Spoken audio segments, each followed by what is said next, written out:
How's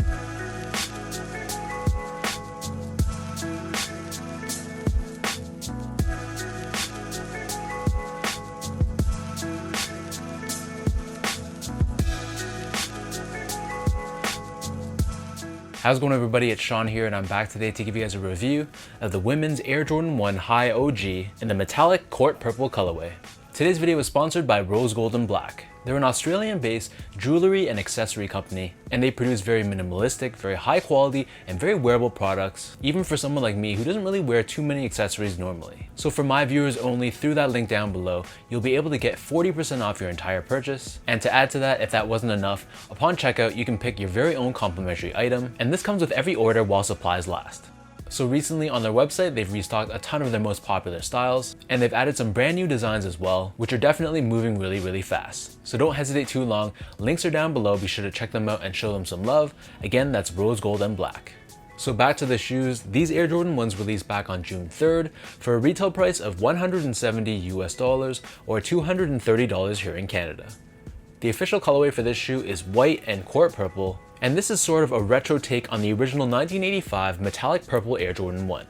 So for those that don't know, it was part of the original run of the Air Jordan 1 in a 7-shoe metallic colorway pack. Nike also released a metallic red, a metallic blue, black, burgundy, green, and orange. So for this year's retro, it's close to the OGs in many ways, but at the same time, they've also tweaked a couple different things as well to make it stand on its own and be different from the originals. First things first, here's a quick look at the box, and unlike your normal Air Jordan box, which comes in that black and red color, this one instead copies the colors of the shoes, so it's a predominantly white cardboard box with metallic purple accents. The shoes themselves, this is your classic Air Jordan 1 High construction. The upper is constructed out of a very soft tumbled white leather.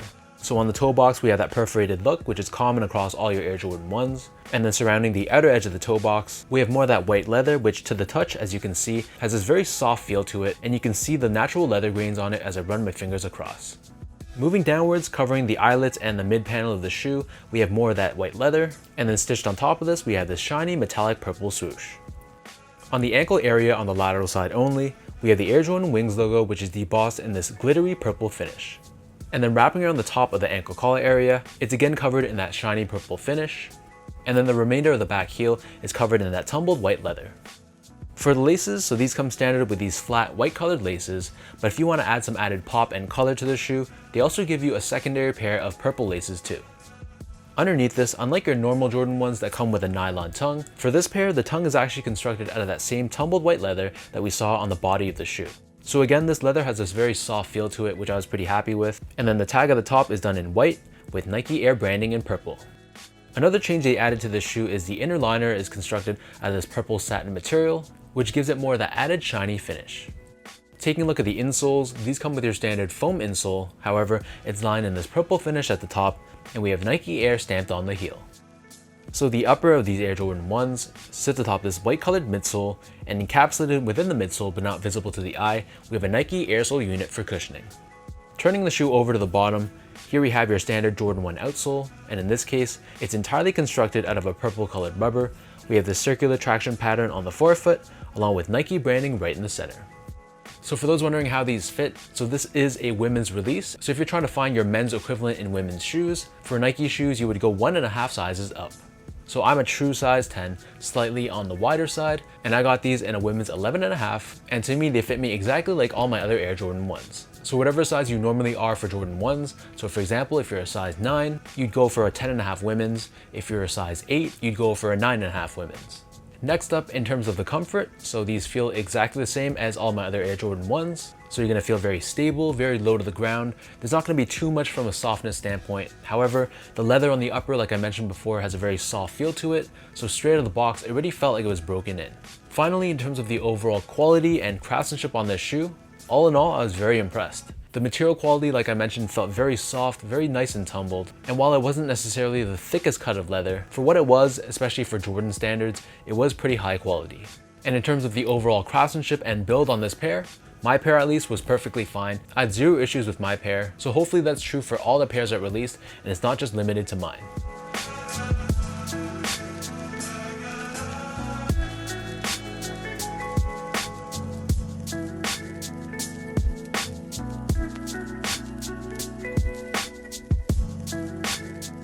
With all that being said, now let's lace these up and I'll show you guys how these look on feet.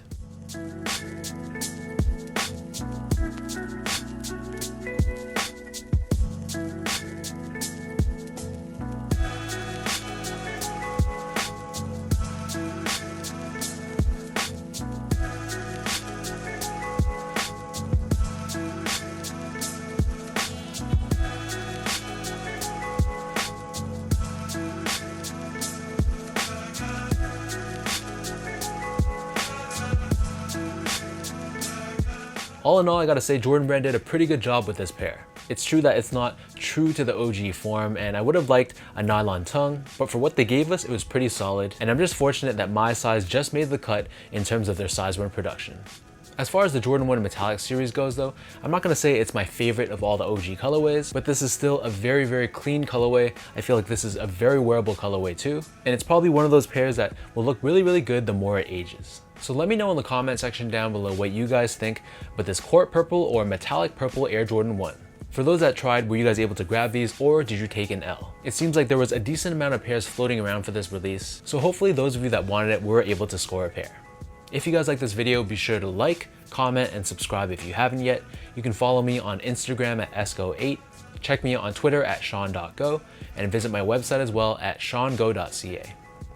So until next time, thanks so much for tuning in. Hopefully you guys enjoyed this review, and I'll catch you guys all in the next one.